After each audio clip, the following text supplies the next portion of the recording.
Makita sa sini nga video ang nagtakilid nga dump truck. Ini ang ginatudlo nga nahulog sa banglid sa barangay Kalmay, Haniway, Iloilo. Resulta, buka ang windshield sang truck. Makita man nga naipit pa sang kabilya ang driver nga ginkilala kay alias Rene. Ginalalayan sang pumuluyo nga makagwa sa truck. Maswerte nga nag-angkon sang menor lang ang kapilasan kag pagpanalakit sa lawas ang driver kag ang pahinante sini. Sa investigasyon sang kapulisan, ma-deliver kun tani sang balas kag bato ang dump truck apang nadulaan sang kontrol ang driver. Umatras po yung sakyan, hindi na niya makontrol, preno, hindi na po gumana, kaya nalaglag po siya sa gilid na.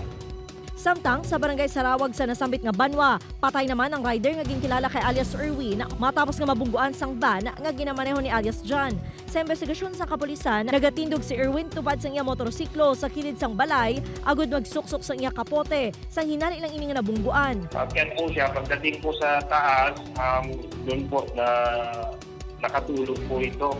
So napangga niya po itong si Vehicle 1, si Erwin, na nakatayo sa gilid at tumama po yung ulo niya sa kanang bahagi ng windshield. Nag-aregluhan na ang pamilya sa biktima kag ang driver sang van. Nagpasalig ang kumpanya nga magabulig sa pagpalubong kag sa pamilya sang biktima. Upod kay Cirilo Renduque, Zen Kilantang Sasa, One Western Visayas.